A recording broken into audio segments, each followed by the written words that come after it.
साथियों, स्वागत है आपको हमारे चैनल पीसीएस दर्पण पे। देख रहे हैं दोस्तों रुक्मणी पब्लिकेशन द्विवर्षीय और 4 वर्षीय बिहार बीएड राज्य स्तरीय संयुक्त प्रवेश परीक्षा 2025 के लिए अति महत्वपूर्ण सेशन टेस्ट सीरीज अभी लगा रहे हैं हम लोग। इसके बाद प्रीवियस ईयर क्वेश्चंस को भी लगाएंगे। अभी तक हम लोगों ने कितने सेट्स कर लिए हैं? तो 4 इसमें अभी तक हो चुका है। आज जो करने वाले हम लोग 5वां नंबर से टेस्ट सीरीज है। तो आइए इस टेस्ट सीरीज को लगाते हैं। और आप हमारे चैनल पर नए दोस्तों तो सब्सक्राइब कर लीजिएगा ताकि नेक्स्ट वीडियो सबसे पहले आप तक पहुंचेंगी। चलिए हम लोग इस टेस्ट सीरीज को लगाते हैं। अपने दोस्तों में शेयर करिएगा जो भी बीएड एंट्रेंस के लिए तैयारी करते होंगे।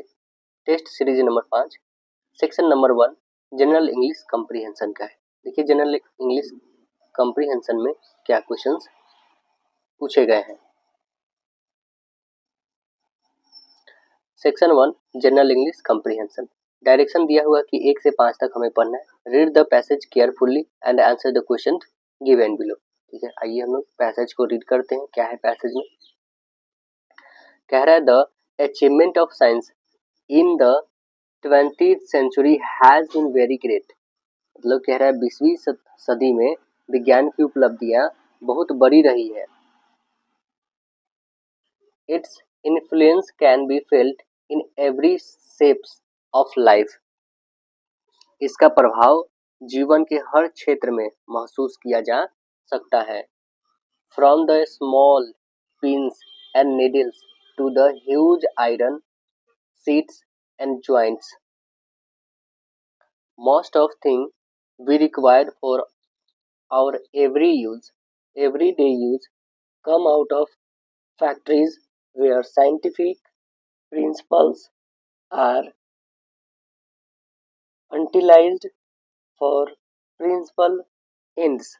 देखिए कह रहा है इसमें कि छोटी छोटी जो पिन है, यहाँ पे बोल रहा है from the small pins and needles, मतलब छोटी छोटी पिन और सुई से लेकर के बड़ी बड़ी लोहे की चादर और जो है जोरों तक हमारे जो रोजमर्रा के इस्तेमाल में की जरूरत जो होती है उससे ज्यादातर जो है चीजें कारखाने से आती हैं। और जहां वैज्ञानिक सिद्धांतों का इस्तेमाल होता है व्यवहारिक उद्देश्य के लिए किया जाता है। Science has enabled man to bring force of nature under control and to use them for his own advantage। विज्ञान ने मनुष्य को प्रकृति की शक्तियों को अपने नियंत्रण में लाने और उन्हें अपने फायदे के लिए इस्तेमाल करने में सक्षम बनाया है। It has brought the distant part of the world close together। इसने दुनिया के दूर दराज के हिस्से को एक दूसरे के करीब ला दिया है। Our knowledge of the universe has been much widened on account of the enduring efforts of the astronomers like James and एडिनन। जीन्स और एडिंगटन जैसे खगोलविदों के अथवा प्रयासों के कारण ब्रह्मांड के बारे में हमारा ज्ञान बहुत बढ़ गया है। Rememberable course of human disease have been possible owing to the discovery of some wonderful medicines। कुछ अद्भुत दवाओं की खोज के कारण मानव रोगों का उल्लेखनीय इलाज संभव हो पाया है। तो इसमें बताया गया है इस पैसेज में दोस्तों कि कैसे हम लोग साइंस का यूटिलाइज करते हैं, चाहे वो छोटे से छोटे वस्तु हो जैसे कि नीडल से एक बनाना हो या बड़े से बड़े जैसे लोहे के चादर भी बनाना है, तो उसके लिए भी फैक्ट्रीज में ही इसका वर्क होता है, ना कि इसे हम लोग हाथों से कुछ चीज़ें जो होती है जिसे हम लोग ह्यूमन अपने हाथों से भी बना सकते हैं, है ना। और ये सभी चीज़ें जो होती हैं प्रकृति से लेकर के हम लोग ही बनाते हैं। तो ये सब ये पैसेज में बता रखा है। और यही बता रखा है कि अब जो है पॉसिबल हो चुका है डिस्कवर करने में कि वंडरफुल मेडिसिन भी आ चुके हैं। आश्चर्यचकित करने वाली है ना। तो इसी से रिलेटेड हमारा क्वेश्चन जो पूछा गया है, the main idea of the passage is, गद्यांश का मुख्य विचार क्या है। आइए देखते हैं क्या है। कह रहा है the impact of science can be felt in every steps of life. कह रहा है कि विज्ञान का प्रभाव जीवन के हर क्षेत्र में महसूस किया जा सकता है। ये तो पहला ही करेक्ट हम लोग का आ गया है, पहला एकदम सेम हूबहू क्वेश्चन बोल दिया ऐसे देख लेते हैं। दूसरा क्या है, साइंस इज एन एनेथेमा, मतलब साइंस एक अभिशाप है। बिल्कुल गलत बोला। यहाँ पे कह रहा है कि nothing is beyond the preview purview of science. कह रहा है विज्ञान के दायरे से परे कुछ भी नहीं। आगे कह रहा है कि साइंस कैन वर्क मैराइकल्स, मतलब कि विज्ञान जो है चमत्कार कर सकता है, कर तो सकता है, बट हमारा जो आंसर मिल रहा है ये ऑप्शन नंबर ए करेक्ट मिल रहा है। ठीक है, देखिए आगे क्वेश्चन कह रहा है the made of approach is dash. The made of approach is, कह रहा है ना कि दृष्टिकोण का तरीका क्या है, बताएंगे। लॉजिकल मतलब तार्किक है, दूसरा है एनाटॉमिकल मतलब शारीरिक, तीसरा है डिस्क्रिप्टिव, कहने का मतलब है वर्णनात्मक, और चौथा जो है एक्सपो एक्सपो एक्सपोसिटोरी, इसका मतलब है व्याख्यात्मक। तो आंसर्स क्या बताएंगे, डिस्क्रिप्टिव है। ऑप्शन नंबर सी करेक्ट बताइएगा, डिस्क्रिप्टिव। आगे देखेंगे what has enable man to harness the force of nature to the advantage of mankind. कह रहा है कि किस बात ने मनुष्य को प्रकृति की शक्तियों का उपयोग मानव जाति के लाभ के लिए करने में सक्षम बनाया है। तो देखेंगे आर्ट्स मतलब होता है कला, ऑरेटरी मतलब होता है व्यक्तित्व, ब्रेवरी मतलब बहादुरी, साइंस मतलब विज्ञान। बताइए किस बात ने मनुष्य के प्रकृति की शक्तियों का उपयोग मानव जाति के लाभ करने के लिए सक्षम बनाया है। तो आंसर बता देंगे साइंस विज्ञान के मान। आंसर डी करेक्ट बताएंगे। चलिए, science has proved a great bone for scientists, artists, explorers या मैनकाइंड, बताएंगे। विज्ञान किसके लिए बहुत बड़ा वरदान साबित हुआ है, तो आंसर बता देंगे यह हुआ है मैनकाइंड। मैनकाइंड मतलब मानव जाति के लिए। आंसर्स डी करेक्ट होंगे। The most appropriate title for the passage will be, आपको बताना है कि इस गद्यांश का सबसे उपयुक्त शीर्षक क्या हो सकता है, बताएंगे। साइंस इज अ कोर्स, कहने का मतलब है कि साइंस एक अभिशाप है। दूसरा है science is a great bone, कि साइंस एक महान वरदान है। तीसरा है अचीवमेंट ऑफ साइंस, की विज्ञान की उपलब्धियां। नॉन ऑफ दिस, बताइए क्या होगा आंसर। तो आंसर बताएंगे achievements of science. Option number C correct बताइएगा, विज्ञान की उपलब्धियां। चलिए आगे दे रखा है डायरेक्शन हमें कि 6 से 8 तक बनेगा, fill in the blank with the most appropriate word. क्या है question, the workers interests must be protected dash they will go on a strike। कह रहा है यहाँ पे कि मजदूर के हितों की रक्षा की जानी चाहिए, डैश वे हड़ताल पर आ जाएंगे। तो क्या हो जाएंगे, और हड़ताल पे आ जाएंगे, लेकिन हड़ताल पे आ जाएंगे, सो आ जाएंगे, एलेश मतलब अन्यथा आ जाएंगे। तो आंसर क्या होना चाहिए था, आंसर होना चाहिए अन्यथा वे लोग हड़ताल पे आ जाएंगे, एलेश होगा। आंसर डी बताएंगे। It is the duty of every Indian to dash communal harmony. It is the duty of every Indian to dash communal harmony। बताएंगे आंसर। कह रहा है कि सांप्रदायिक सद्भाव बनाए रखना प्रत्येक डैश भारतीयों की कर्तव्य है। देखेंगे रिपेयर मतलब मरम्मत होता है ना। मेंटेन मतलब रख रखाव होता है। रिलीज प्रेजेंट मतलब वर्तमान होता है। तो बताएंगे क्या होगा यहाँ पे परफेक्ट आंसर। तो परफेक्ट बताएंगे it is the duty of every Indian to maintain communal harmony. Option number यहाँ पे बी करेक्ट बता दीजिएगा, मतलब रख रखाव। आगे देखिए कह रहा है कि they dash like bitter enemies but soon makeup. कह रहा है कि कटु शत्रुओं को पसंद करते हैं लेकिन जल्दी ही मेल मिलाप कर लेते हैं। तो आंसर क्या होना चाहिए, क्वेरल कन्फ्लिक्ट या फिर अप्रोर या फिर टमलट। तो आंसर्स क्या होंगे?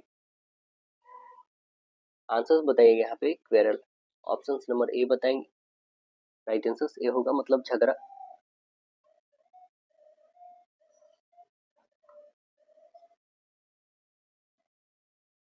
क्वेश्चन है select the most appropriate meaning of given item. क्या है आइटम? देखिए,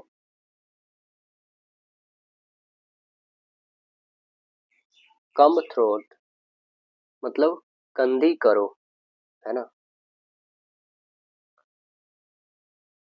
तो इसका क्या होगा? सावधानी पूर्वक देखना या खोजना। तो आंसर्स क्या बनेंगे? To come out a problem, to careful to throw out, to trapped somewhere, to hide information. तो आंसर्स बताएंगे। आंसर्स बताएंगे to be carefully look throw out. Options B correct बताइएगा। Select the most appropriate meaning of the items या phrases. देखेंगे क्या है ये। Loud mouth. Loud mouth का मतलब क्या होता है? बरबोला, है ना। लाउड माउथ का मतलब ही होता है बरबोला। तो आंसर्स क्या बताएंगे यहाँ पे? आंसर्स है one who talk well, one who speaks calmly, one who talks boastfully. तो आंसर्स बता देंगे one who talks boastfully. Option number C correct बन जाएगा आपका। जो डींगे मारता है उसी को ना हम लोग बोलते हैं, जो डींग मारता है उसके बरबोला बोलते हैं ना, ज्यादा बोलने वाला। तो आंसर सी करेक्ट होंगे। देखिए, select the most appropriate one word substitute for the given group of word. क्या है? Science which deal with celestial object and space. कह रहा है कि विज्ञान जो आकाशकीय पिंडों से संबंधित है वो क्या है? बताइएगा। तो उसे हम लोग कह देंगे ज्योग्राफी? नहीं। उसे कहेंगे एस्ट्रोलॉजी? नहीं। उसे जियोलॉजी? नहीं। उसे कहते हैं एस्ट्रोनोमी। एस्ट्रोनॉमी कहते हैं। Answer D correct. एस्ट्रोनॉमी मतलब खगोल विज्ञान कहते हैं। आंसर डी करेक्ट होगा। ज्योग्राफी मतलब पता है आपको, भूगोल कहते हैं। एस्ट्रोलॉजी मतलब ज्योतिष शास्त्र कहते हैं। जियोलॉजी मतलब भूविज्ञान। Identify the segment in the sentence that contains a grammatical error. आइए देख लेते हैं क्या ग्रामेटिकल एरर है इसमें। Whereas she used to teach dance in a school, did she? बताइए इसमें क्या ग्रामेटिकल एरर है। वह एक स्कूल में नृत्य सिखाती थी। हाँ ना, ऐसा होना चाहिए क्या? तो आंसर यहाँ पे बताएंगे डिड सी ही यहाँ पे गलत है ना। डिड सी जो है यहाँ पे आपका गलत है। आंसर डी करेक्ट होंगे। जब अफर्मेटिव होता है ना तो क्वेश्चन टैग निगेटिव बनना चाहिए। इस प्रकार डिड का नहीं बल्कि डिड नॉट सी में बदल देना चाहिए इसको, है ना। तो यहाँ पे डिड नॉट होना चाहिए था, डिड नॉट सी होना चाहिए था। देखेंगे select the most antonym. Select the most appropriate antonym of the given word. क्या है? नेग्लेक्ट। नेग्लेक्ट मतलब क्या होता है? उपेक्षा करना। नेग्लेक्ट मतलब उपेक्षा करना। तो इसका विलोम क्या होगा? केयर मतलब देखभाल करना, टेस्ट मतलब स्वाद, मॉक मतलब होता है नकली, विश मतलब इच्छा। बताइएगा नेग्लेक्ट का क्या होगा? तो आंसर बताएंगे केयर। नेग्लेक्ट मतलब ध्यान दे। नेग्लेक्ट मतलब क्या होता है? उपेक्षा करना, और केयर मतलब ध्यान देना। आंसर ए करेक्ट बता दीजिएगा। चलिए आगे। Select the most appropriate synonym of the given word. क्या है? Hazard, hazard douse. Hazard douse का मतलब क्या है यहाँ पे? खतरनाक होता है ना। अब देखेंगे क्या इसका मतलब होगा। रिस्की मतलब जोखिम भरा। दूसरा है सिक्योर मतलब सुरक्षित। तीसरा है सर्टेन मतलब निश्चित। और चौथा है बल्कि मतलब भारी। तो आंसर्स क्या होंगे यहाँ पे? समानार्थी हमें बताना है।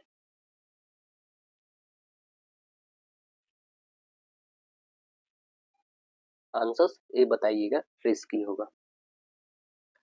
Select the most appropriate one word substitute for the given group of word. क्या कह रहा है?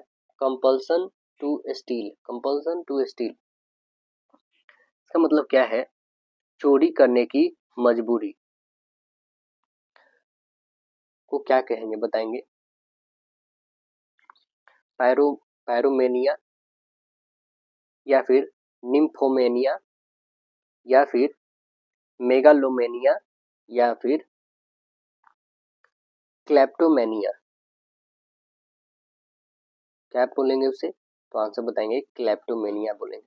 आंसर डी करेक्ट बताइएगा, क्लेप्टोमेनिया. चलिए आगे देखते हैं. खंड 2 सामान्य हिंदी का आता है. देखिएगा, निर्देश दिया है कि 16 से 20 तक क्वेश्चन बनेंगे. निम्नलिखित गद्यांश को सावधानी पूर्वक पढ़ना हमें. कह रहा है मौत को घमंड नहीं करना चाहिए क्योंकि मौत खुद मरती है, हम तो देहांतरण करते हैं. जिस तरह व्यक्ति पुराने कपड़ों को बदलता है उसी प्रकार हम एक शरीर को छोड़कर दूसरे शरीर में प्रवेश करते हैं. गजब की बात है क्योंकि राजा हो या रंक, मौत के फरमान को सभी को तालीम करना पड़ता है. ये वो वे जो बहुत जल्द मर जाते हैं भगवान का लाडला होते हैं. भगवान नहीं चाहते हैं कि उनका प्रियजन ज्यादा कष्ट का सामना करे, अतः उसे शीघ्र बुला लेते हैं. यह संसार संभावित सभी संसारों से बुरा है. यहाँ पर लंबे समय तक जीवित रहने से अच्छा जन्म लेते ही मर जाना है. अब देखिए इससे रिलेटेड क्वेश्चंस पूछे गए हम लोग के. कह रहा है कि अवतरण के आधार पर कौन सा कथन असत्य है. अवतरण के आधार पर जो है कौन सा कथन असत्य है, वही देख लेते हैं. मानव शरीर अनश्वर है, पहला ही हम लोग का असत्य मिलेगा. हम कभी नहीं मरते, बिल्कुल मरते हैं. अल्पायु में मरने वाले ईश्वर के प्यारे होते हैं, बिल्कुल सही. हमें मौत से नहीं डरना चाहिए, हाँ बिल्कुल सही. यानी आंसर हम लोग का ए बन गया करेक्ट. अवतरण के आधार पर यह संसार कैसा है?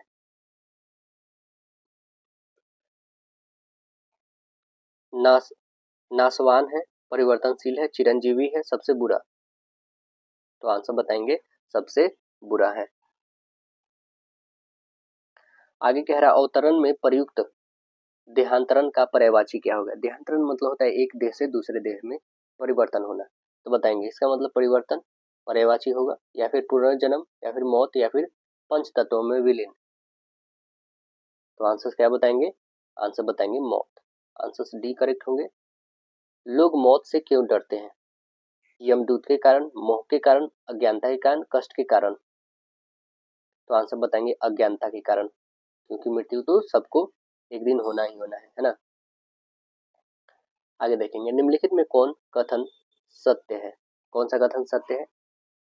कह रहा है मौत सुखद है, मौत की नजर में सभी बराबर है, मौत हमें मार देती है, शरीर के साथ आत्मा भी मर जाता है. तो देखिए आत्मा तो मरता नहीं है, ठीक है ना, तो ये तो होगा नहीं.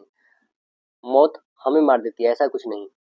मौत की नजर में सभी बराबर है, ये बात बिल्कुल सत्य का है कि मौत के सामने जो है राजा हो या रंक हो, कोई भी हो, सबके लिए इक्वल है ना. तो आंसर बी करेक्ट होंगे. अब देखिए कह रहा है कि इसमें निर्देश दिया है हमें कि 21 से लेकर 23 तक क्वेश्चंस बनने वाले हैं. विलोम शब्द को हमें चुनना है. देखिए पराभव, पराभव का मतलब क्या होता है यहाँ पे हमें देखना है. पराभव क्या होगा? संन्यास, कल्याण, विजय, वक्र. बताइए. तो आंसर बताएंगे विजय होगा. ऑप्शन नंबर इसका उल्टा विजय होगा पराभव का. पराभव का अर्थ होता है हार, है ना, पराजय. अब देखेंगे अवार्चिन. अवार्चिन का क्या होगा? अवार्चिन का अर्थ होता है आधुनिक, मतलब प्रेजेंट, आधुनिक, है ना, मॉडर्न. तो इसका विलोम क्या होगा? प्राचीन, पहले का, प्रिमिटिव. आंसर ए हो जाएगा करेक्ट. अंकीचन. अंकीचन मतलब क्या होता है? अंकीचन का अर्थ होता है दरिद्र, तो उसका उल्टा क्या होगा? दरिद्र का उल्टा बताएंगे. कामातुर तो नहीं होगा, परिहार भी नहीं होगा, समस्थानिक नहीं, समृद्ध होगा. आंसर डी करेक्ट बताइएगा. अब देखिए 24 से 26 बनेंगे. निम्नलिखित में प्रयुक्त संधि का सही नाम चुनना है हमें. आइए संधि का नहीं सही नाम चुनते हैं. विद्यार्थी में कौन सी संधि है ये बताना है। बताइएगा कौन सी संधि है विद्यार्थी में। तो विद्यार्थी में आप बताएंगे इसमें है स्वर संधि। कौन सी है? स्वर संधि। आंसर बी करेक्ट बताइएगा। तो देखिए विद्यार्थी का यदि विग्रह करिएगा आप तो क्या हो जाएगा? विद्या, विद्या जोर अर्थी। आगे ना इसमें स्वर, तो इसलिए स्वर संधि। आंसर भी होंगे। दिगंबर में बताएंगे, दिगंबर का कर लीजिए दिक जोर, दिक जोर अंबर। तो इसमें भी कौन सा आ गया? इसमें भी आ गया आपका, इसमें आ गया व्यंजन संधि, है ना। आंसर्स ए करेक्ट बन गए, व्यंजन संधि। देखिए आगे क्वेश्चंस। मनोयोग, मनोयोग में बताएंगे कौन सा है? मनोयोग का बताएंगे आप तो मनः जोर, मनः जोर योग। तो बताएंगे कौन सी है इसमें? इसमें आ गया आपका विसर्ग संधि। आंसर सी करेक्ट बताइएगा। पृथ्वीराज रासो के रचयिता कौन है? पृथ्वीराज रासो के रचयिता कौन है? आंसर बताएंगे चंद्रवरदाई। ऑप्शन नंबर बी बताएंगे चंद्रवरदाई।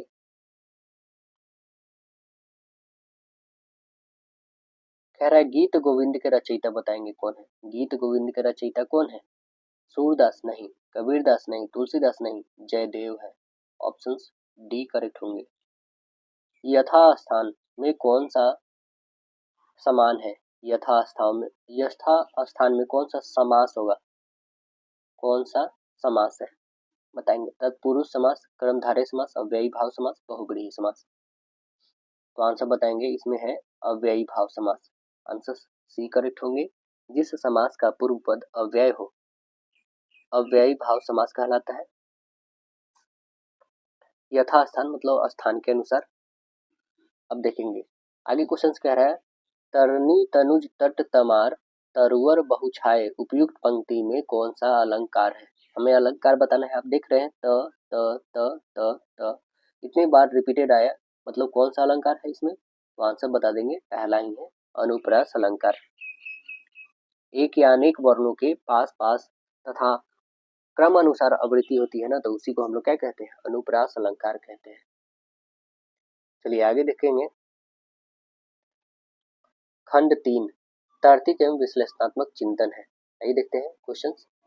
कह रहा है कि इसमें 5 मित्र बैठे हुए हैं, है ना। कह रहा है सी पश्चिम की ओर है। एक पंक्ति में बैठे हैं 5 मित्र, जो सी जो है किधर है? तो पश्चिम की ओर है। ठीक है, एक लाइन हम लोग यहाँ पे ड्रॉ करें और सी को पश्चिम की ओर हमने धकेल दिया। सी को इधर सबसे लास्ट में पश्चिम की ओर। कह रहा है कि बी एवं सी का पड़ोसी ई है। बी एवं सी का, तो यहाँ पे बी डालें तो यहाँ बीच में ई हो सकता है। बी और सी का पड़ोसी ई हो गया। ए और सी के बीच में 2 व्यक्ति हैं, ए और सी के बीच में, ठीक है। तो ए यहाँ पे डाल दीजिए, ए और सी के बीच में 2 व्यक्ति हो गए। एक लास्ट बच गया डी, तो डी भी डाल दीजिए। अब कह रहा है कि पूरब छोर पे कौन बैठा है? कौन है? तो ऑप्शन नंबर ए करेक्ट बता दीजिएगा। चलिए आगे क्वेश्चन देखते हैं हम लोग। 32 से लेकर 34 तक बनेगा इससे, है ना। तो ये देखते हैं प्रश्नवाचक स्थान पे क्या आने वाला है। देखिए ये W 23 पे होता है, ये 25 पे होता है, और ये 25 से 2 27, 27। तो फिर इसमें भी 2 हम ऐड करेंगे ना, तो एक के बाद 2 ऐड करिए 3, 3 मतलब सी से होगा। जी तो होगा नहीं, सी होगा, एफ तो होगा नहीं, एच होगा नहीं। आंसर हम लोग का सीधे मिल गया, राइट आंसर बी होगा करेक्ट। अब देखेंगे यहाँ ए के बाद ई आया, मतलब कितना बढ़ा? 4 बढ़ा ना। एक के बाद 5 आ गया तो मतलब 4 बढ़ा। फिर यहाँ से देखेंगे तो यहाँ पे 5 के बाद 9 आ गया, आई 9 पे आता है। फिर आप देखेंगे 4 भरा, 9 4 कितने हो जाएंगे? तो यहाँ पे हमारे पास 5 और 4 9 हुआ, तो 9 और 4 कितने हो जाएंगे? 13। 13 पे क्या होता है? एम होता है। तो ये एल काटिए, एन काटिए, ओ भी काटिए, 13 पे आता है एम, यानी आंसर्स क्या बन जाएंगे? राइट आंसर्स बी करेक्ट बनेंगे आपके। अब देखिए बी को 2 कहा जाता है, ई को 5 कहा जाता है, एच को 8 कहा जाता है, के को 11 कहा जाता है। एक्चुअल वर्णमाला में भी इसी का यही वैल्यू है। तो क्या आगे आएगा? देखेंगे 2 के बाद 3 5, 5 3 8, 8 3 11, 11 3 कितने हो जाएंगे? 14। 14 पे एन आता है, देखिए कहाँ पे है, तो आंसर नंबर बी करेक्ट हो जाएंगे आपका। अब देखिए कह रहा है कि अखिल पूरब की तरफ 2 किलोमीटर, ठीक है, पूरब की तरफ 2 किलोमीटर चलाइए इसको। फिर जो है बाएं की तरफ मुड़ता है और 2 चलता है, बाएं तरफ मुड़ता है 2 चलता है। अपनी प्रारंभिक स्थिति से किस दिशा में, यहाँ से वो किस दिशा में है, तो आप बताएंगे तो एक उत्तर और पूर्व, उत्तर पूर्व में है। आंसर क्या बन जाएंगे, राइट आंसर ये बन जाएंगे। दिए गए पैटर्न को ध्यानपूर्वक अध्ययन करना है और विकल्पों को x के स्थान पे बताना है कि क्या आएगा। चलिए सॉल्व करते हैं, यहाँ पे क्या आने वाला है इसे सॉल्व करेंगे हम लोग। देखिए पहले है 37, ठीक है, यहाँ 37, यहाँ 43, 37 43 दोनों को ऐड करिए तो कितने हो जाएंगे, 80 हो जाएंगे। 80 और 20 जोड़ दीजिएगा तो 100 हो जा रहे हैं। टोटल को ऐड करके ही हम लोगों ने लिखा है। आइए इसको भी ऐड करते हैं, तो 67 और 73 को ऐड करेंगे तो कितने हो जाएंगे, 140। 140 और 30 जोड़िएगा तो 170, बिल्कुल सही। हम लोग भी इसको जोड़ते हैं तो ये हो जाएंगे आपका टोटल 100, और 100 में 25 जोड़िएगा तो 125, यानी ऑप्शन नंबर बी करेक्ट बता दीजिएगा ना। आगे कह रहा है कि निर्देश दिया हुआ है 37 से 38। देखिए इसमें 3 एक समान दिया है, एक अलग है, वो कौन अलग है। कह रहा है कि मनोचिकित्सक, श्वास रोग विशेषज्ञ, गुर्दा रोग विशेषज्ञ, हृदय रोग विशेषज्ञ, बताइए कौन इसमें सबसे अलग है। तो आंसर बताएंगे मनोचिकित्सक सबसे इसमें अलग है। आंसर ए करेक्ट बताइए, क्योंकि मनोचिकित्सक को छोड़कर सभी अंग विशेष जो उत्पन्न बीमारी के बारे में अपनी विशेषता बता रहा है। अब देखेंगे आगे है ताप, निष्ठा, रोष, दृष्टि, कौन है इसमें सबसे अलग। तो आंसर बताएंगे दृष्टि सबसे अलग है। आंसर यहाँ पे डी करेक्ट हो जाएगा, क्योंकि ये बात बाकी तीनों शब्द जो है भावना से जुड़ा हुआ है। चलिए आगे क्वेश्चंस कह रहा है क्या, राम सुबह में 7, दोपहर में 8 और शाम में 3 केले खाता है, तो प्रत्येक, तो इस प्रकार वह एक दिन में कितने दर्जन केले खाता है। तो पहले तो हम लोग सबको ऐड करते हैं तो कितने हो जाएंगे, 8 7 15, 15 3 18, 18 केले एक दिन में खाता है, मतलब कितना खाया, 1.5 दर्जन खाया। तो 1.5 दर्जन के लिए हम लोग क्या लिखते हैं, 1.5 दर्जन को 3/2 नहीं लिखते, इसे डिवाइड करिएगा तो 1.5 ही तो आएगा, यानी ऑप्शन क्या बता दीजिएगा, राइट आंसर सी करेक्ट हो जाएंगे आपके। चलिए आगे है निम्नलिखित श्रृंखला में लुप्त संख्या हमें बताना है क्या होगा। देखिए 7 के बाद 10 कितना बढ़ा है, 3 बढ़ा है ना, और यहाँ से कितना 4 बढ़ा है, तो यहाँ से हमें नहीं पता, ठीक है। यहाँ से आप देखेंगे 25 से 32 कितना हो गया, 7 बढ़ा है, मतलब कि हम लोग यदि यहाँ से 5 बढ़ाते और यहाँ से 6 बढ़ाते तो बिल्कुल ये फॉलो कर रहा था। तो 14 5 कितना 19, 19 है क्या, यस ऑप्शन नंबर आपका है। 19 में 6 जोड़िएगा तो कितने हो जाएंगे, 25 हो जाएंगे। तो राइट आंसर इस कारण हम लोग का डी करेक्ट होगा। चलिए आगे देखेंगे इसमें क्या अलग आने वाला है। 19 के बाद 24 है ना, तो कितना बढ़ा है, 5 बढ़ा। 24 के बाद ये घट गया, 2 घटा, फिर यहाँ पे देख रहे हैं 5 बढ़ा, फिर यहाँ पे घट गया कितना, 2 घटा, फिर कितना बढ़ाएंगे, 5 बढ़ाएंगे, तो 25 5 30, यानी ऑप्शन नंबर सी करेक्ट होंगे। आगे देखिए कह रहा इसमें क्या आने वाला है, फुलफिल करेगा। 27 के बाद 29 कितना बढ़ा, तो आप बताएंगे 2। 29 के बाद 33 कितना बढ़ा, तो आप बताइएगा 4।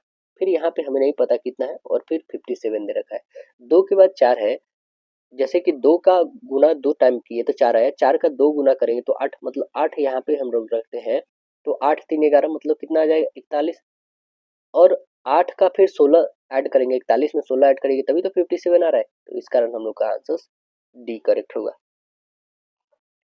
अब देखिए आगे क्वेश्चन जो दे रखा है, कह रहा है कि निम्नलिखित वेन आरेख में त्रिभुज खिलाड़ी है। त्रिभुज क्या है, खिलाड़ी है, तो यहाँ पे इनको प्लेयर लिख देते हैं,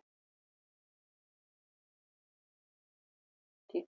आगे कह रहा है क्या, षष्ठभुज भारतीय है, ये षष्ठभुज जो है ना ये भारतीय है, ठीक है। आगे कह रहा है कि आयत लड़के हैं, आयत जो है ना ये लड़के हैं। दी गई संख्याएं उस विशेष श्रेणी को व्यक्तियों की संख्या को दर्शाती है। देखिए बताएं कि कितने भारतीय खिलाड़ी हैं, कितने भारतीय जो है ना, कितने भारतीय जो है खिलाड़ी हैं, कितने भारतीय खिलाड़ी हैं, लेकिन लड़के नहीं है, लेकिन लड़के नहीं है, तो इसको ऐसे इरेज कर लीजिए, लड़के नहीं है मतलब ये नहीं है।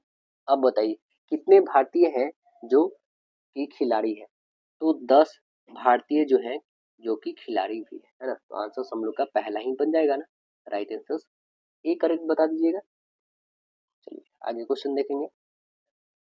दिए गए पैटर्न में हमें बताना है कि यहाँ पे फुलफिल क्या होगा। उस खाली स्थान पे क्या आएगा, चलिए देखते हैं क्या आने वाला है। यहाँ पे 20 और 16 को ऐड करिए और प्लस 33 सभी को इंक्लूड करेंगे तो 69 आएगा। इसको भी ऐड करिए, 27, 19 और 23 को ऐड करिएगा तो 69 ही आएगा। तो हमें इसको भी ऐड करके 69 ही लाना है। तो आइए जोड़ते हैं। तो ये कितने हो जाएंगे, 5 और 2 7, 2 और 1 3, 37। अब बताइए 69 में से हम लोग 37 घटा देंगे तो 2 और यहाँ से 3, मतलब इसमें जो आएगा 32 आएगा। ऑप्शन नंबर सी फुलफिल करेगा। चलिए आगे क्वेश्चन देखेंगे। अर्जुन का जन्म 1 जनवरी 2007 को सोमवार को हुआ था। 1 जनवरी 2008 को कौन सा दिन होगा, देखेंगे 1 जनवरी 2007 और ये हमारा लीप ईयर है। तो देखिए ये तो फरवरी क्रॉस किया नहीं है कि एक दिन एक्स्ट्रा बढ़ेगा, तो बस यहाँ पे ये सोमवार था ना, तो आगे जो है बस एक दिन बढ़ाइए, मंगलवार। ऑप्शन नंबर सीधे से आप बताएंगे, राइट आंसर बी करेक्ट होंगे। अब देखिए कह रहा है क्या, हमें बताना है कथन और धारणाएं। आइए कथन और धारणाएं को हम लोग पढ़ते हैं। कथन कह रहा है कि कर चोरी से निपटाने के लिए सख्त सरकारी नीति लागू की जानी चाहिए। दूसरा है धारणाएं क्या कह रहा है, बहुत से लोग समय पर अपने कर जमा करते हैं। दूसरा कह रहा है जिनकी आय बहुत अधिक है वे समय पर कर जमा नहीं करते हैं।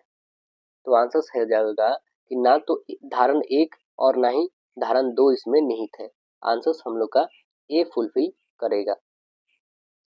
कह रहा नीचे दिए कथन पर विचार कर बताएं कि धारणाएं में कौन सा कथन निहित है। आइए फिर से हमारे पास कथन और धारणा है। कथन कह रहा है कि प्रीति इंजीनियरिंग पढ़ना चाहती है लेकिन उसके पिता उसे कॉलेज में मेडिकल स्ट्रीम में पढ़ाने के लिए जोर दे रहे हैं। धारणाएं क्या है, प्रीति के पिता का मानना है कि प्रीति के भविष्य के लिहाज से मेडिकल स्ट्रीम बेहतर है। दूसरा है प्रीति मेडिकल संबंधी विषयों का अध्ययन नहीं करना चाहती है। तो आंसर क्या बताइएगा, आंसर बताइएगा कि इसमें जो होगा कि धारण 1 और 2 दोनों इसमें निहित होंगे, है ना। आंसर्स क्या बताएंगे, right answer option number D correct होंगे, क्योंकि ये प्रीति जो है मेडिकल संबंधी विषय का अध्ययन नहीं करना चाहती है और उसके पिताजी जो चाहते हैं कि उसके भविष्य के लिहाज से ये मेडिकल स्ट्रीम बेहतर है ना। तो दोनों धारण कर रहा है, आंसर्स डी होंगे। अब देखिए दिए गए विकल्प में असंगत आपको बताना है कौन है। सुई कढ़ाई, छेनी बढ़ईगिरी, मिसाइल प्रक्षेप पथ और चिकित्सक की छुरी सर्जरी। तो आंसर बताएंगे मिसाइल प्रक्षेप पथ। ऑप्शन डी करेक्ट होंगे।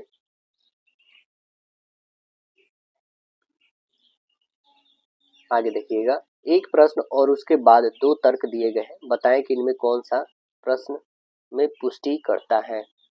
आइए प्रश्न को पढ़ते हैं। क्या प्राथमिक स्तर की शिक्षा मातृभाषा में प्रदान की जानी चाहिए। तो देखिए तर्क क्या कह रहा है, हाँ, इससे छात्रों की अवधारणाओं की आसानी से समझने में मदद मिलती है। दूसरा कह रहा है नहीं, मातृभाषा में पढ़ाने वाले शिक्षकों को खोजना कठिन है। देखिए ये पहला ही आपका फुलफिल करेगा, हाँ, इससे छात्रों की अवधारणाओं की आसानी से समझने में मदद मिलती है। आंसर ए करेक्ट होंगे, सही। अब देखिए कह रहा है कि निम्नलिखित पैटर्न का ध्यानपूर्वक अध्ययन कीजिए और दिए गए विकल्पों में उस संख्या का चयन कीजिए जो तीसरी आकृति में प्रश्न के स्थान पे आ सकती है। यहाँ पे जो आएगी बताना है। तो देखिए ये कैसे फुलफिल हुआ है, 8 5 कितने हो जाएंगे, 13, 13 और 2 कितने होंगे, 15, 15 में से यदि हम लोग 10 घटा लेते, 6 4 दोनों को जोड़ के 10, तो कितने हो जाएंगे, 5। ठीक है, इन तीनों को जोड़िए, 7 3 10 और 9 19, 19 में से यदि 10 घटा लीजिए तो 9 आ रहा है। तो ये 12 1 13, 13 में से यदि 6 घटा लेंगे तो 7, यानी ऑप्शन नंबर सी करेक्ट हो जाएंगे। चलिए आगे क्वेश्चन कह रहा है कि एक कक्षा में 48 विद्यार्थी है, कितना है, 48। लड़कियों की संख्या लड़कों की संख्या की आधी है। लड़कियों की संख्या जो है ना, लड़कों की संख्या की आधी है। ये x है तो ये लड़कों की संख्या 2x है। कह रहा है कि यदि एक लड़की रश्मि की रैंक से 15वीं और 5 लड़कियों की रैंक रश्मि से बेहतर है तो रश्मि की रैंक कितने लड़कों से बेहतर है। पहले तो हम लोग टोटल जोड़ लेते हैं, लड़का और लड़की कितने हो जाएंगे, 3x हो जाएंगे। 3x बराबर कितना है, टोटल दिया हुआ 48, 48 रखिए, 3 से काटिए, 3 एकम और 3 छक्के, मतलब x का वैल्यू 16, तो लड़कियों की संख्या 16 और इसका लड़कों की संख्या 32 हो गया। अब लड़की लड़कों की संख्या निकल चुकी है। अब कहेंगे क्या कि रश्मि का रैंक ऊपर से 15वां है, रश्मि से पहले लड़कों की संख्या कितना है, तो 15 में से 15 यहाँ पे लिखेंगे 15 माइनस 5 माइनस 1 यानी कितना है 9 है रश्मि से पहले लड़कों की संख्या। और रश्मि के बाद लड़कों की संख्या कितना हो जाएगा, तो टोटल 32 लड़के हैं, इसमें से 9 घटाइए यानी 23 लड़के हैं। तो रश्मि की रैंक लड़कों से बेहतर कितने हैं, 23। ऑप्शन नंबर बी करेक्ट होंगे। अब देखिए निर्देश दिया गया है क्या कि 52 से लेकर 55 तक बनेंगे। देखिए 5 विमान परिचारिकाओं ए से लेके ई तक अलग अलग रंग अर्थात हरा, नीला, सफेद, काला और गुलाबी, जरूरी नहीं किसी क्रम में है, में एक पसंद है। वे अलग अलग एयरलाइन अर्थात गो एयर, एमिरेट्स, विस्तारा, है ना, स्पाइस जेट और जेट लाइट में से एक में कार्यरत हैं। जरूरी नहीं किसी क्रम में, कोई भी दो विमान परिचारिका समान रंग पसंद नहीं करती हैं। वे समान एयरलाइन में कार्यरत नहीं है। बी को सफेद रंग पसंद है। बी को कौन सा, सफेद रंग। चलिए हम लोग यहीं से स्टार्ट करते चलते हैं, ताकि क्वेश्चन देख रहे हैं कुछ ज्यादा बड़ा है तो हम लोग यहीं से बनाते चलते हैं इसको, है ना। बी को कैसा पसंद है, सफेद। तो यहाँ पे हम लोग डायग्राम को ड्रॉ करते हैं। ए बी सी डी और ई टोटल 5 है मित्र। पांचों के लिए हम लोग चलिए बनाते हैं। यहाँ पे रंग हम लोग डाल देते हैं, रंग देखिएगा बी को कैसा पसंद है, तो बी का सफेद पसंद है, ठीक है ना, सफेद हमने लिखा। अब देखिए बी को सफेद पसंद है और वो कौन से एयरलाइन में रहता है वो भी तो लिखना होगा हमें, है ना। तो यहाँ पे एयरलाइन लिख लेते हैं, ठीक है। अब देखिए चलिए इधर हम लोग देखते हैं। डी सफेद रंग पसंद करता है और वे समान एयरलाइन में और वे स्पाइस जेट एयरलाइन में कार्यरत है। स्पाइस, है ना, तो यहाँ पे लिख देते हैं हम लोग स्पाइस, और स्पाइस, है ना। अब आगे कह रहा है क्या कि डी विस्तारा एयरलाइन में काम करता है, तो यहाँ पे लिख देंगे विस्तारा डी के लिए, विस्तारा में काम करता है, ठीक है। आगे देखिए कार्य करता है और उसे गुलाबी या नीला रंग पसंद नहीं है। गुलाबी या नीला पसंदे नहीं है, गुलाबी और नीला पसंद नहीं है, ठीक है। तो इतना याद रखें, गुलाबी और नीला इसमें नहीं आना चाहिए, गुलाबी नीला डी में नहीं आना चाहिए। अब कह रहा है कि जेट ए जेट लाइन और गो एयर में कार्यरत नहीं है, ठीक है। जो गो एयर लाइन में कार्यरत है, जो गो एयरलाइन में कार्यरत है कौन, तो ए ए तो नहीं है उसमें, ठीक है। उसे काला रंग पसंद है, ठीक है। जो गो एयरलाइन में है उसे काला रंग पसंद है, तो काला रंग इसे पसंद है। और क्या में करता है, तो गो एयर में। सी को काला रंग पसंद नहीं है और वह एमिरेट्स एयरलाइन में कार्य नहीं करता है, ठीक है। चलिए अब बच गया हमारे पास 3। तो सी को पसंद है, ए को कैसा पसंद है, तो या तो गुलाबी या नीला, और सी को भी वही पसंद होगा, या तो गुलाबी नीला। तो बच गया एक हरा, जो हरा डी को पसंद होगा। तो यहाँ पे लिख लेते हैं हम लोग पिंक या तो ब्लू, और ए का भी सेम वही होगा, या तो पिंक या तो ब्लू, क्योंकि इसका कर इंफॉर्मेशन नहीं मिल पा रहा है। ये हो जाएगा एमिरेट्स में, एमिरेट्स, और सी का क्या हो जाएगा, तो जेट लाइट में होगा, जेट लाइट। अब चलेंगे क्वेश्चंस पे हम लोग। क्वेश्चंस हम लोग का क्या है, परिचारिका रंग और एयरलाइन का निम्नलिखित में से कौन सा संयोजन निश्चित रूप से सही है। तो कह रहा है सी नीला, सी जो है नीला और जेट लाइट, सी जो है नीला, सी जो है नीला और जेट लाइट नहीं, सी जो है नीला तो नहीं है, पिंक भी है, तो ये होगा नहीं, पहला ऑप्शन काटिए। दूसरा पे आते हैं। दूसरा कह रहा है ए नीला एमिरेट, देखिए ए जो है वो भी पिंक और ब्लू है, वो भी नहीं हो सकता है। तो सी में कह रहा है कि गुलाबी, नहीं ये भी नहीं हो सकता। बच गया एक लास्ट, तो ऑप्शन नंबर हम लोग का क्या बन जाएगा, राइट आंसर डी हो जाएगा। डी जो है हरा है और विस्तारा भी है, ये करेक्ट हो जाएगा हम लोग का डी ऑप्शन। कौन सा करेक्ट होंगे, तो आंसर नंबर हम लोग का डी करेक्ट होगा, ठीक है। चलिए आगे देखते हैं, गो एयर एयरलाइन में कौन कार्यरत है। गो कौन है, देख रहे हैं, गो, गो सबसे लास्ट में ई वाला है, तो आंसर हम लोग का क्या बनेगा, right answer option number D correct हो जाएगा, ऑप्शन नंबर डी करेक्ट होगा। चलिए आगे क्वेश्चन देखते हैं, निम्नलिखित में से किसे गुलाबी रंग पसंद है, किसे गुलाबी रंग, तो ए और सी को पसंद था, आप देखिए ना यहाँ पे गुलाबी रंग पिंक ए में और या तो सी में था, तो आंसर हम लोग का क्या बन जाएगा, राइट आंसर सी बन जाएगा करेक्ट। चलिए आगे क्वेश्चन से हम लोग का क्या है कि निम्नलिखित में ए किस एयरलाइन में कार्यरत है, ए बताइए किस एयरलाइन में कार्यरत है, तो ए एमिरेट्स में है ना, ए एमिरेट्स, यानी आंसर क्या बता दीजिएगा, ऑप्शन नंबर ए करेक्ट बता दीजिएगा। खंड 4 सामान्य जानकारी, क्वेश्चन कह रहा है मंगोलिया देश निम्नलिखित में से किस महाद्वीप में स्थित है, किस महाद्वीप में स्थित है बताइए, तो आंसर बता देंगे यह है एशिया में, आंसर सी करेक्ट बताइएगा, मंगोलिया कहाँ पे, एशिया में।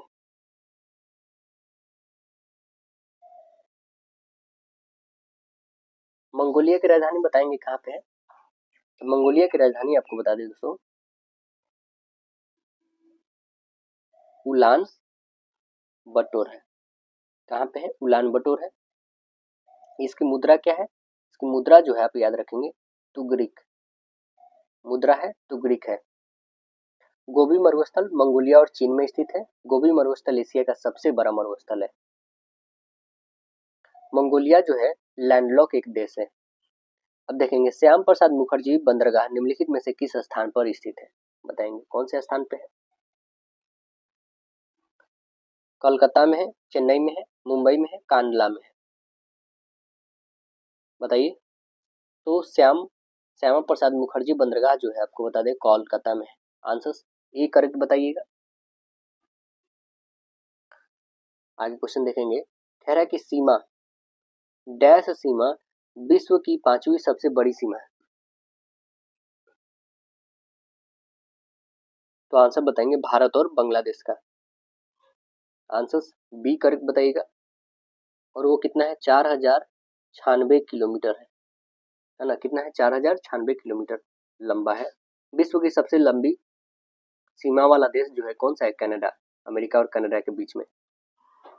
वन जैव विविधता संस्थान IFB किसमें स्थित है बताएंगे,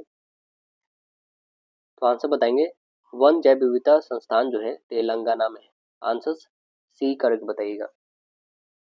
जैव विविधता दिवस कब मनाते हैं हम लोग, 22 मई को मनाते हैं, कब मनाते हैं, 22 मई को मनाया जाता है। मूसी नदी के किनारे कौन सा शहर है, हैदराबाद। आगे देखेंगे, निम्नलिखित में कौन सा प्रक्षेपास्त्र स्थल से वायु वाला प्रक्षेपास्त्र है, बताइए कौन है, सरफेस टू एयर, तो आंसर बता देंगे ऑप्शन नंबर सी आकाश है, राइट आंसर क्या बताएंगे, ऑप्शन सी हो जाएंगे। आकाश मिसाइल का मारक क्षमता जो है कितना है, 30 किलोमीटर है। कह रहा है कि निम्नलिखित भूतपूर्व प्रधानमंत्रियों में से किन्हें भारत रत्न मिला है, किनको भारत रत्न मिला है, आइए देख लेते हैं हम लोग। पंडित जवाहरलाल नेहरू, इंदिरा गांधी, लाल बहादुर शास्त्री, राजीव गांधी, बताइए किनको मिला हुआ है, तो आंसर बताएंगे ये चारों व्यक्तियों को मिला हुआ है, तो ऑप्शन नंबर हम लोग का डी करेक्ट हो जाएगा, है ना। लाल बहादुर जो लाला लाज ये थे जवाहरलाल नेहरू, और इन्हीं के साथ एम विश्वेश्वरैया और डॉक्टर भगवान दास को कब मिला था, तो 1955 में। शुरू कब हुआ था भारत रत्न, तो 1954 में शुरू हुआ था और इनको 1955 में मिल गया था। और 1966 में लाल बहादुर शास्त्री को मिला, कब मिला, 1966 में, है ना, 1966 में मिला लाल बहादुर शास्त्री जी को। और इंदिरा गांधी कब ली थी, तो 1971 में इंदिरा गांधी। और राजीव गांधी को, तो राजीव गांधी को बता दें उनके समय में सरदार पटेल जी, राजीव गांधी, मोरारजी देसाई को भारत रत्न दिया गया था, कब, 1991 ईस्वी में। और 2015 में अटल बिहारी वाजपेयी जी को भारत रत्न दिया गया। और 2024 में जो दोस्तों आपको बता दें 2024 में कितने व्यक्तियों को मिला है, 2024 में 5 व्यक्तियों को मिला है। वो कौन कौन व्यक्ति हैं, कर्पूरी ठाकुर हैं, है ना, और लाल कृष्ण अडवाणी जी हैं, चौधरी चरण सिंह है, पीवी नरसिम्हम राव है, एमएस स्वामीनाथन है। ठीक है, अब आपको बता दें भारत रत्न से जुड़े और भी इंपॉर्टेंट पॉइंट। भारत रत्न देने की शुरुआत जो है 1954 अभी जस्ट बताए आप लोगों को, 1954 में शुरू होती है। 1955 में, कब? 1955 में जब जवाहरलाल नेहरू जी को मिला था, उस समय मरणोपरांत भी स्टार्ट हो गया। ठीक है, क्योंकि कर्पूरी ठाकुर जी के मरे हुए समय हो गया तो इनको भी मिला है। चौधरी चरण सिंह जी भी कब के डेथ कर गए? 1987 में ही, तो इस बार मिला है 2024 में, है ना। नरसिम्हम राव को भी मिला है और एम एस स्वामीनाथन तो 2023 में डेथ करे है ना। तो 1955 में जो है शुरू हुआ मरणोपरांत देना। और भारत रत्न का आकार जो है कैसा है? तो पीपल के पत्ते का आकार का है ना। खेल जगत में भारत रत्न पाने वाले पहले व्यक्ति कौन है? तो वो है सचिन तेंदुलकर है। कौन है? सचिन तेंदुलकर है। भारत रत्न पाने वाले पहले वैज्ञानिक कौन है? सीवी रमन है। और मरणोपरांत पहला भारत रत्न किनको मिला था? तो यही थे लाल बहादुर शास्त्री जी को। कब मिला था? 1966 में मिला था। भारत रत्न पुरस्कार जो है किस रंग के फीता पहनाए जाते हैं? तो सफेद रंग के फीता को पहनाया जाता है। ठीक है, चलिए आगे क्वेश्चन हम लोग देखते हैं। विश्व में खाद्य की गुणवत्ता, वहन तथा उपलब्धता में वृद्धि को प्रोत्साहित करने के लिए निम्नलिखित में से किस एक के द्वारा खाद्य पुरस्कार की स्थापना की गई? तो आंसर्स क्या बताएंगे? आंसर्स बताइएगा प्रोफेसर नॉर्मन बोरलॉग के द्वारा। ऑप्शन नंबर सी करेक्ट बताइएगा, प्रोफेसर नॉर्मन बोरलॉग। बोरलॉग पुरस्कार कब शुरुआत होता है? तो 1972 में, 1972 में शुरू होता है। कब होता है? 1972 में। नॉर्मन बोरलॉग को हरित क्रांति का जनक भी बोला जाता है। बोरलॉग पुरस्कार में कितना रुपए दिए जाते हैं? 5 लाख रुपए दिए जाते हैं और स्वर्ण पदक एवं प्रस्तावित पत्र दिया जाता है। Gandhi the year that change the world पुस्तक के लेखक कौन है? कौन है बताएं? शशि अहलुवालिया? बिल्कुल नहीं। आर के नारायण? नहीं। फिरोज रंगूनवाला? नहीं। रामचंद्र गुहा है। आंसर्स क्या हो जाएंगे? राइट आंसर्स डी हो जाएंगे। चलिए आगे क्वेश्चन देखेंगे हम लोग कि उस खिलाड़ी का नाम बताएं जिसने एकादिवसीय क्रिकेट में सबसे अधिक शतक लगाए हैं। कौन है बताएंगे? सबसे ज्यादा शतक लगाए हैं वो है Virat Kohli. Option number C correct होंगे। अब तो इन्होंने टेस्ट क्रिकेट से संन्यास भी ले लिया है ना। टोटल कितने इन्होंने लगाए हैं शतक? तो 51 लगाए हैं। ठीक है, और सचिन तेंदुलकर ने कितने लगाए थे? तो यह 49 लगाए थे, जबकि 2 आगे कौन कर चुके हैं? विराट कोहली। चलिए आगे क्वेश्चन देखेंगे। प्रधानमंत्री नरेंद्र मोदी ने पीएम श्री योजना की घोषणा की है। यह किससे संबंधित है? निवेश, अंतरिक्ष, खेल या स्कूल? किससे संबंधित है बताइए? तो आंसर बताएंगे यह स्कूल से संबंधित है। आंसर डी करेक्ट बताइएगा। प्रधानमंत्री school for rising India PM Shri योजना के तहत पूरे भारत में 14,500 स्कूल का विकास और उन्नत करना है इनको, है ना। देखिएगा आगे क्वेश्चन है क्या, प्रतिवर्ष राष्ट्रीय विज्ञान दिवस कब मनाते हैं हम लोग? प्रतिवर्ष राष्ट्रीय विज्ञान दिवस, तो आंसर बताएंगे 28 फरवरी को मनाते हैं। कब मनाते हैं? 28 फरवरी को मनाते हैं ना। और योग दिवस 21 जून को। राष्ट्रपति द्रौपदी मुर्मू प्रधानमंत्री टीबी मुक्त भारत अभियान शुरुआत की। इसका उद्देश्य किस वर्ष तक भारत में क्षय रोग को समाप्त करना है? तो आंसर बताएंगे 2025 तक। आंसर बी करेक्ट होंगे, 2025 तक समाप्त करना है। भारत सरकार द्वारा मलेरिया को पूर्ण रूप से उन्मूलन कब तक करना है? 2030 तक। कह रहा है कि निम्नलिखित में से वह दुर्ग कौन सा है जिसे ढक्कन की कुंज माना जाता है? ढक्कन की कुंजी माना जाता है, कौन सा है बताएंगे? कलिंजर है, अजयगढ़ है, असीरगढ़ है, गुलबर्गा है। तो आंसर बताएंगे असीरगढ़, ढक्कन की कुंजी। आंसर सी करेक्ट बताइएगा। असीरगढ़ किले को जो है अहिर राजवंश के राजा आशा अहिर ने बनवाया था, मध्य प्रदेश में है। 5वां आसियान भारत व्यापार शिखर सम्मेलन 2023 का आयोजन कहाँ पर किया गया? कहाँ पे हुआ? Kuala Lumpur, Tokyo, Brunei, Paris. तो आंसर बताएंगे कुआलालंपुर। आंसर ए बताइएगा। आसियान में 10 देश हैं, जकार्ता मुख्यालय है इसका। कौन कौन है आसियान में? Indonesia, Thailand, Malaysia, Myanmar, Vietnam, Philippines, Brunei, Cambodia और लाओस है। कह रहा है क्या, जातक कथाएं संबंधित है किससे? गौतम बुद्ध से, बाल गंगाधर तिलक से, छत्रपति शिवाजी, महात्मा गांधी से। तो आंसर बताएंगे जातक कथाएं गौतम बुद्ध से है। आंसर ए बताइएगा।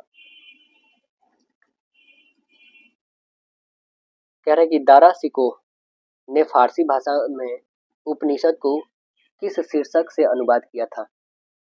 उस शीर्षक का नाम है सीर ए अकबर। सीर ए अकबर। ऑप्शन नंबर बी करके बताइएगा। इसमें 52 उपनिषद का अनुवाद किया था।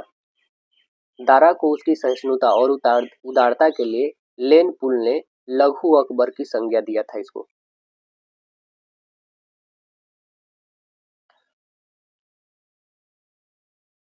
अब हमें इसे सुमिलित करना है, संगीतकार और उसके वाद्य यंत्र। ये सुमिलित हम लोग करते हैं। पन्ना लाल घोष यह क्या बजाते हैं? तो बांसुरी बजाते हैं। पालधर रघु जो है मृदंग बजाते हैं। लतीफ खां क्या बजाते हैं? तबला वादक है। और एस बालचंदन जो है यह जो है वीणा बजाते हैं। बताइएगा तो आंसर्स कौन से फुलफिल करेंगे? राइट आंसर्स ऑप्शन नंबर आपके डी फुलफिल कर रहा है।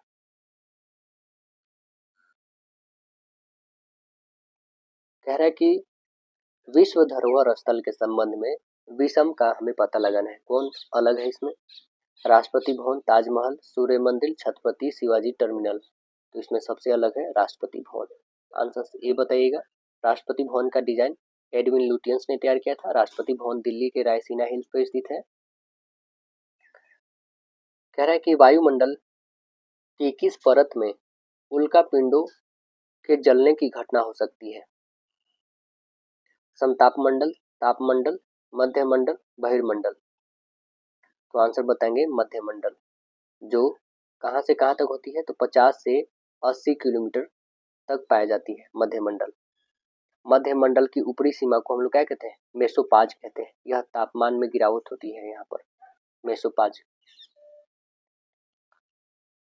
कौन सी नदी जोग जलप्रपात सृजित करती है और जिसे गरसोप्पा जलप्रपात भी कहते हैं हम लोग? बताएं कौन सी नदी है? तो उस नदी का नाम है शरावती नदी। आंसर डी बताइएगा, शरावती नदी। जोग जलप्रपात कौन से राज्य में है? कर्नाटक में है। चौड़ाई की दृष्टि से जोग जलप्रपात भारत का सबसे बड़ा जलप्रपात है। जोग जलप्रपात को महात्मा गांधी जलप्रपात के नाम से भी जाना जाता है। शिव समुद्रम जलप्रपात कावेरी नदी पर है, कर्नाटक में ही स्थित है। चित्रकूट जलप्रपात कहाँ पे है? छत्तीसगढ़ में, इंद्रावती नदी पर। योजना अवकाश की अवधि बताइएगा। तीसरा जो पंचवर्षीय योजना था उसी को हम लोग योजना अवकाश कहते हैं। तो बताएंगे कौन सा है? 66 से 69 वाला। ऑप्शन नंबर बी करके बताइएगा।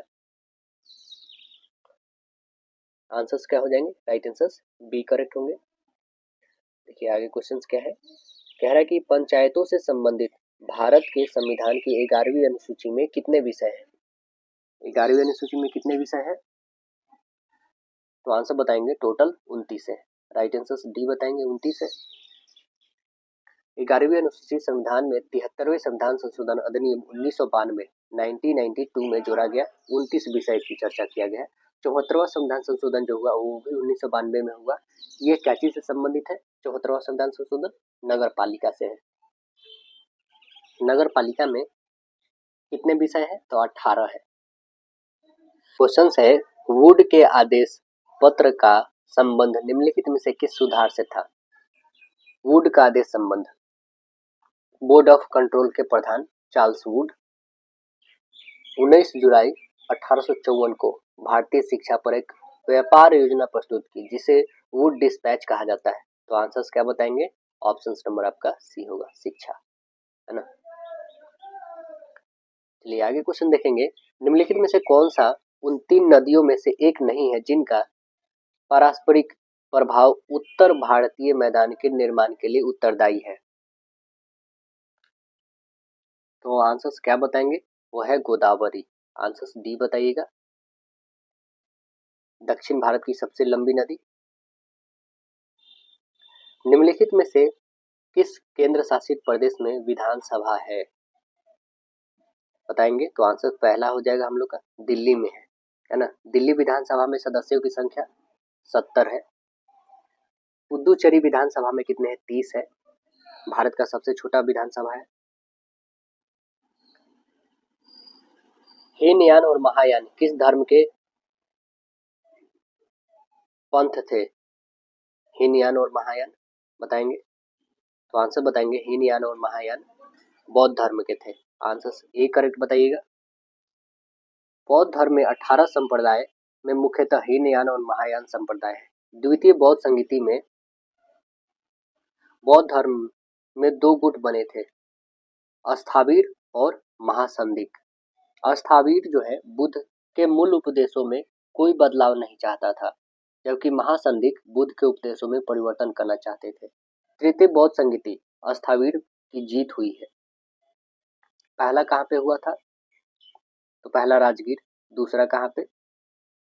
वैशाली पाटलिपुत्र, उसके बाद चौथा जो हुआ था वो कहाँ पे? कुंडलवन में हुआ था, जम्मू कश्मीर में।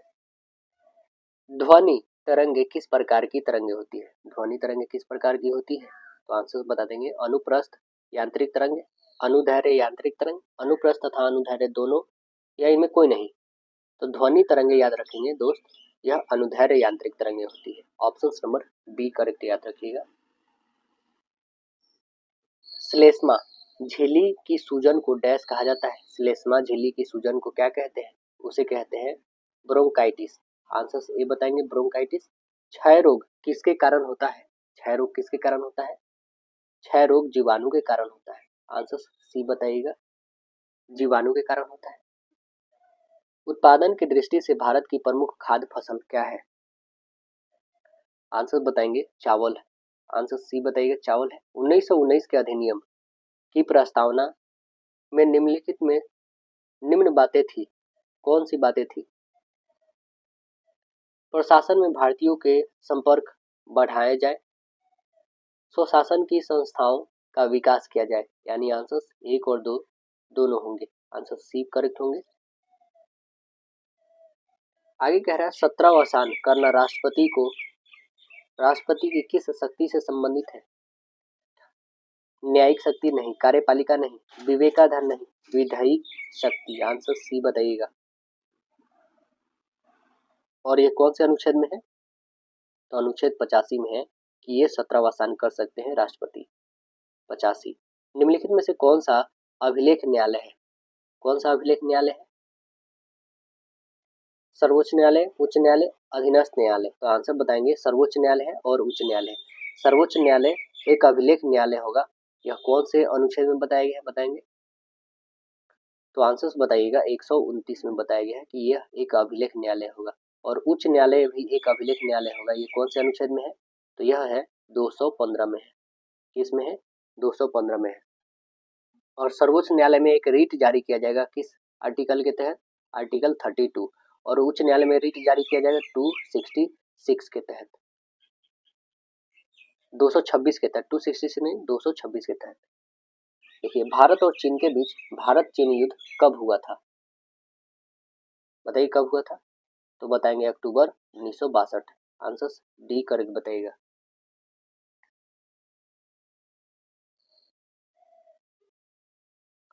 आगे है कारगिल युद्ध के दौरान भारत के प्रधानमंत्री कौन थे? बताइए कौन थे? तो आंसर बताएंगे Atal Bihari Vajpayee. Answer D correct होगा, अटल बिहारी वाजपेयी। 26 जुलाई को कारगिल विजय दिवस के रूप में मनाते हैं हम लोग। देखिए आगे कह रहा है सोनार एक उपकरण है जिसमें डैश वस्तु की दूरी, दिशा और गति को मापने के लिए प्रस्रव्य तरंग का उपयोग करते हैं। तो आंसर बताएंगे पानी के अंदर, है ना। आंसर डी करेक्ट बताइएगा। सोनार का पूर्ण रूप क्या होता है? साउंड नेविगेशन एंड रेंजिंग होता है। निम्नलिखित में से कौन सी निष्क्रिय गैस रेडियोधर्मी प्रकृति की है? कौन सी बताइएगा? रेडॉन है। कौन है? रेडॉन। आंसर ए करेक्ट बताएंगे। रेडॉन का खोज कब हुआ था? 1902 में हुआ था।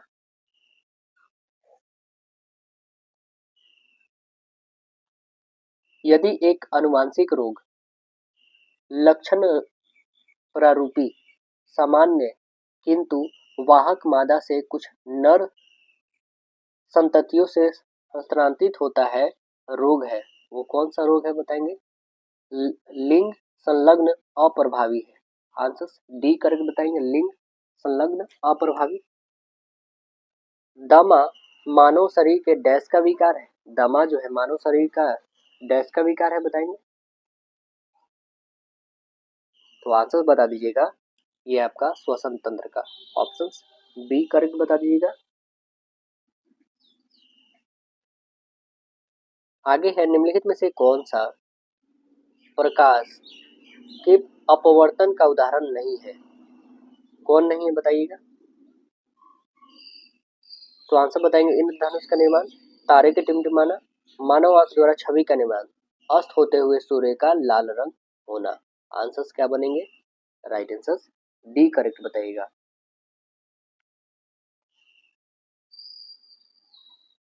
खंड 5 विद्यालयों में शिक्षा एवं ज्ञान का वातावरण। क्वेश्चन है क्या?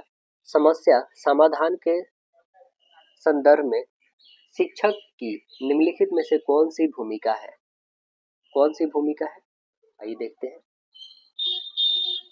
भूमिका पहला बोल रहा है, समस्या की स्थिति बनाए, कक्षा में भय मुक्त वातावरण बनाए, समस्या को समझने, परिभाषित करने और उसे बताने की छात्रों की सहायता करें। आंसर्स क्या बताइएगा? तो आंसर बताएंगे, समस्या की स्थिति बनाए नहीं। समस्या की स्थिति क्यों बनाना है? कक्षा में भयमुक्त वातावरण, मतलब कि वहाँ पे डर भय ना हो वैसा वातावरण बनाए, और समस्या को समझे और परिभाषित करने और बताने छात्रों की सहायता करें। 2 और 3 यानी ऑप्शन नंबर डी करेक्ट होंगे। कह रहा है क्या प्राथमिक स्तर पर पर्यावरण अध्ययन अधिगम से बच्चों को निम्नलिखित में से किसके विकास को बढ़ावा मिलेगा? तो आइए पढ़ते हैं, किसके विकास की सहायता मिलेगा। कह रहा है क्या कि उनकी टिप्पणियों और विचारों का वर्णन और संचार करने के लिए एक भाषा, ठीक है, अपने पर्यावरण के बारे में जानने और समस्या के समाधान खोजने के लिए आवश्यक कौशल, यानी पहला ही ऑप्शन हम लोग का हो जाएगा, ए और बी दोनों।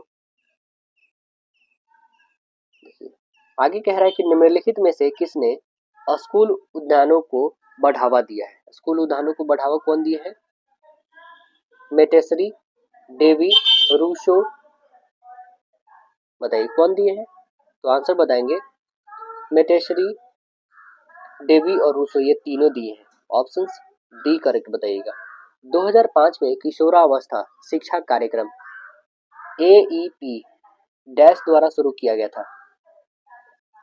किनके द्वारा शुरू किया गया था? तो देखेंगे यहाँ पे, मानव विकास मंत्रालय के, मानव संसाधन विकास मंत्रालय द्वारा, बाल अधिकारों के संरक्षण के लिए राष्ट्रीय आयोग, राष्ट्रीय कंपनी कानून न्यायाधिकरण, महिला एवं बाल विकास मंत्रालय। तो आंसर बताएंगे, बाल अधिकारों के संरक्षण के लिए राष्ट्रीय आयोग। आंसर बी करेक्ट बताइएगा। आगे कह रहा है कि निम्नलिखित में से कौन सा विषय उच्च प्राथमिक विद्यालय स्तर के लिए CBSE के वर्तमान सामाजिक विज्ञान पाठ्यक्रम में शामिल है? इतिहास, भूगोल, सामाजिक और राजनीतिक जीवन, SPL, बताएंगे कौन है?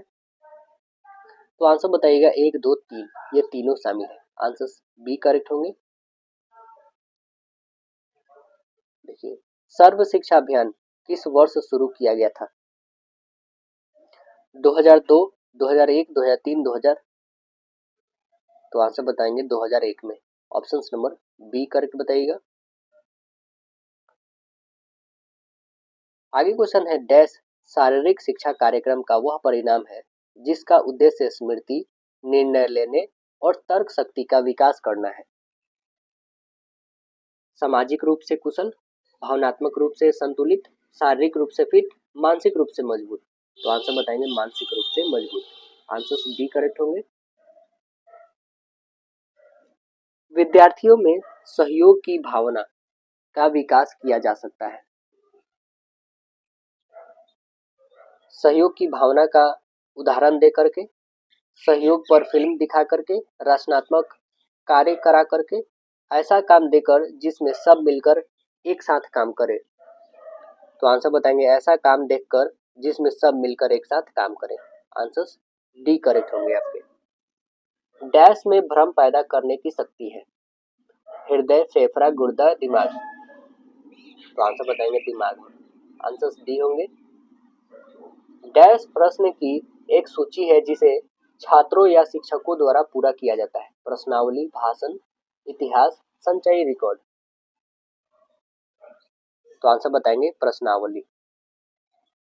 लक्ष्य प्राप्त करने के लिए शिक्षार्थी किस शिक्षण पद्धति में व्यवहारिक रूप से कार्य करता है? व्यवहारिक विधि। आंसर डी करेक्ट बताएंगे, व्यवहारिक विधि। निम्नलिखित में से कौन सा कथन कार्य शिक्षा के कम महत्व का वैध कारण है? देखेंगे, गणित और विज्ञान जैसे अन्य विषय को विशाल पाठ्यक्रम के कारण अधिक समय की आवश्यकता होती है। शिक्षकों के साथ साथ अभिभावकों का रवैया भी कार्य शिक्षा के प्रति अधिक निराशाजनक है। आंसर्स क्या होगा? आंसर्स बताएंगे 1 और 2 दोनों। राइट आंसर्स डी करेक्ट होंगे। आगे क्वेश्चन कह रहा है सह पाठ्यचर्या गतिविधि में डैश को छोड़कर दी गई सभी गतिविधियां शामिल है। किसको छोड़कर? नृत्य, प्रदर्शनी, वाद विवाद, शिक्षण। तो आंसर बताएंगे शिक्षण को छोड़कर। ऑप्शन सी करेक्ट बताइएगा। आगे है बाल विवाह प्रतिषेध अधिनियम 2006 बाल विवाह को प्रतिबंधित करता है। इस अधिनियम के अंतर्गत डैश लड़कियों की शादी करने की कानूनी आयु है। कानूनी आयु क्या है?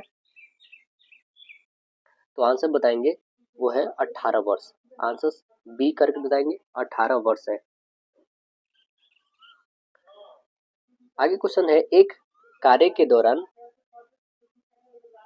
सायना स्वयं से बात कर रही है कि वह कार्य पर किस प्रकार प्रगति कर सकती है।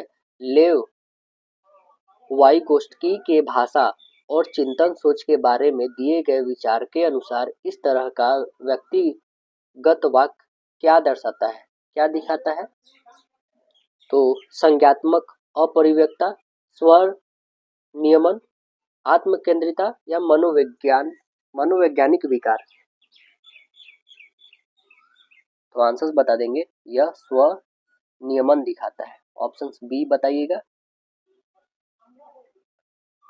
आगे कह रहा है डिसलेक्सिया डैश विकार को संदर्भित करता है।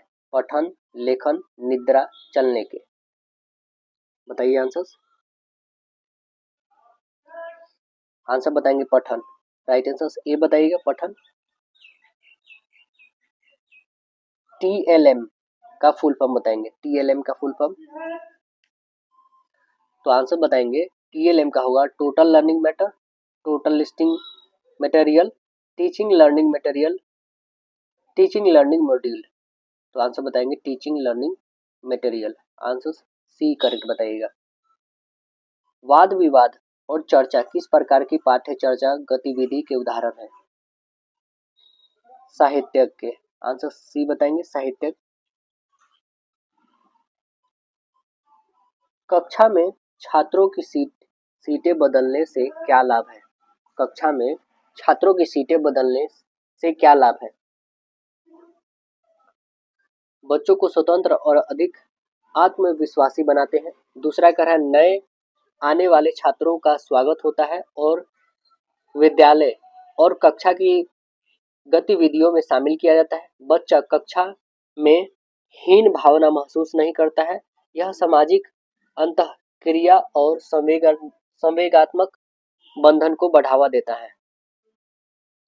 तो आंसर बताएंगे यह सामाजिक अंतःक्रिया और संवेगात्मक वेदन को बढ़ावा देता है। आंसर डी बताइएगा। एक बच्चा पेंसिल पकड़ने और लिखने से पहले गेंद फेंकने की क्षमता पा लेता है। यह स्थिति विकास के किस सिद्धांत की ओर इशारा करती है? शीर्षगामी सिद्धांत, अधोगामी सिद्धांत, विकास क्रम का एकरूपता, एकीकरण का सिद्धांत। तो ये बताएंगे अधोगामी सिद्धांत। ऑप्शन बी बताएंगे। बच्चों के संदर्भ में विकास के अंतर्गत डैश आते हैं। केवल गुणात्मक परिवर्तन, केवल मात्रात्मक, गुणात्मक मात्रात्मक दोनों। आंसर तो सी ही हो जाएंगे, दोनों आते हैं।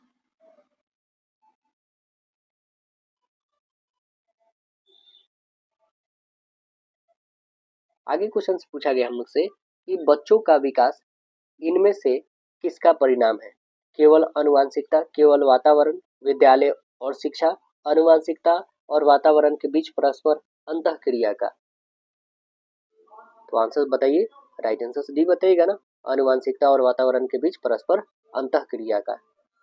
देखिए आगे क्वेश्चन पूछा गया है, हावर्ड गार्डनर के बहुबुद्धि सिद्धांत के अनुसार इनमें से कौन सी बुद्धि जटिल आंतरिक भावनाओं को पहचानने और उनका प्रयोग करके अपने आचरण को दिशा देने की योग्यता से संबंधित है?